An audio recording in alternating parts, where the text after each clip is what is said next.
খবরের দিকে নজর রাখবো যে আসন্ন এডিসি নির্বাচনকে সামনে রেখে আজ বামফ্রন্ট তাদের প্রার্থী তালিকা ঘোষণা করেছে। বামফ্রন্টের আহ্বায়ক মানিক দিয়ে তালিকা প্রকাশ করেন। ঘোষিত তালিকায় রয়েছে মোট 27 জন প্রার্থী, এর মধ্যে 20 জন নতুন মুখ এবং 7 জন পুরনো প্রার্থী। একটি আসনে প্রার্থী পরে ঘোষণা করা হবে বলে জানিয়েছেন বামফ্রন্ট নেতৃত্ব। এছাড়াও ধর্মনগর উপনির্বাচনে বামফ্রন্টের প্রার্থী তালিকা হিসেবে অমিতাভ দত্তর নাম ঘোষণা করা হয়েছে। বামফ্রন্টের দাবি আসন্ন এডিসি নির্বাচনকে সামনে রেখে তাদের প্রস্তুতি ইতিমধ্যে জোরদার করা হয়েছে। আপনারা দেখতে পাচ্ছেন এশিয়া টাইমসের পর্দায়। জিদিন বাবু আছেন, তিনি বলবেন। বামফ্রন্টের পক্ষে থেকে আবেদন থাকবে, আমি বিশেষ ব্যাখ্যায় গেলাম না, এবং সেখানে একটা আবেদন থাকবে, রাজ্যে যে নৈরাজ্য অরাজকতা চলছে এটার বিরুদ্ধে এডিসি এলাকার সমস্ত জনগণ, ধর্মনগরের জনগণের কাছে আবেদন জানাবো, এই রাজ্যে গণতন্ত্র পুনরুদ্ধার, মানুষের অধিকার, মানুষের সম্মান, মানুষের মর্যাদা, এটাকে পুনঃপ্রতিষ্ঠিত করা। এই যে লড়াইটা আমরা করছি, এই লড়াইয়ের শক্তিটাকে সংহত করার জন্য, গণতন্ত্রের ভিতকে মজবুত করার জন্য, স্বৈরাচারী শক্তি এবং যে ফেসিবাদী দৃষ্টিভঙ্গি নিয়ে এখানে যে সরকারটা চলছে এবং ফেসিস্ট সমস্ত কাজকর্ম, ফেসিস্ট কাজকর্ম যেগুলো চলছে, এটা বিরুদ্ধে এই নির্বাচনের যে অধিকার, আপনি আপনার স্বাধীনভাবে সাহসিকতার সঙ্গে ভোট কেন্দ্রে যান, ভোটাধিকার প্রয়োগ করুন, এদেরকে ক্ষমতাচ্যুত করুন এবং এডিসি প্রশাসন বামপন্থীদের হাতে তুলে দিন। আর ধর্মনগর উপনির্বাচনও বামফ্রন্টের প্রার্থীকে জয়ী করে তাদেরকে সমুচিত জবাব দেওয়ার জন্য সকল অংশের মানুষের কাছে আবেদন আমরা বামফ্রন্টের পক্ষ থেকে আপনাদের মাধ্যমে রাখছি। আমরা আজকে প্রার্থী নিয়ে আলোচনা করেছি, বামফ্রন্টের পক্ষ থেকে বসেছিলাম। আমরা প্রার্থীদের তালিকা আপনাদের সামনে পরে শুনিয়ে দিচ্ছি। চূড়ান্ত করেছি দামছড়া জামপুই যে আসনটা, সে আসনে বারেন্দ্র রিয়াং নতুন প্রার্থী। জায়গাটার নাম একটু বলবেন। দ্বিতীয় কাঞ্চনপুর রমাকান্ত নাথ নতুন প্রার্থী।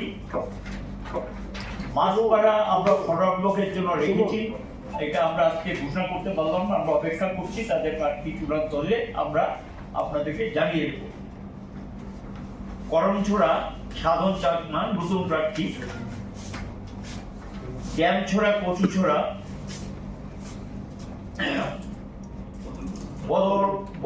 বদরুম হালাম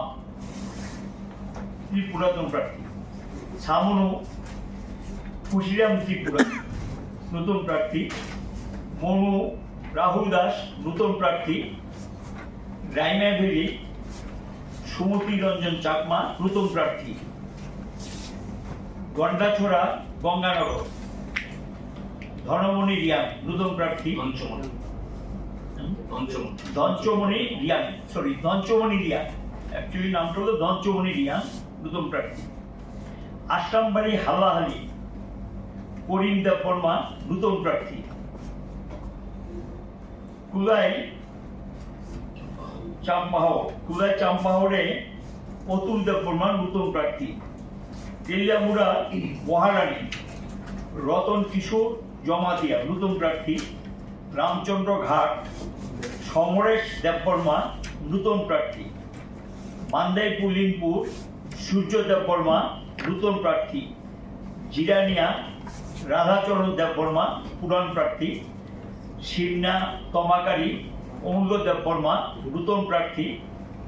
ভুজনগর ওয়াকিনগর এখানে সঞ্জিত দেববর্মা নতুন প্রার্থী। পেকুয়ারজোলা জন্মেজয়নগর ব্রজলাল দেববর্মা নতুন প্রার্থী। টাকারজোলা জম্পুজোলা বেনিলাল দেববর্মা নতুন প্রার্থী। আমতুলি গোলাঘাটি শ্রীমতী বৃন্দা দেববর্মা নতুন প্রার্থী। বাগমা অমৃত সাধন জমাতিয়া, তিনি আগেও প্রার্থী হয়েছিলেন।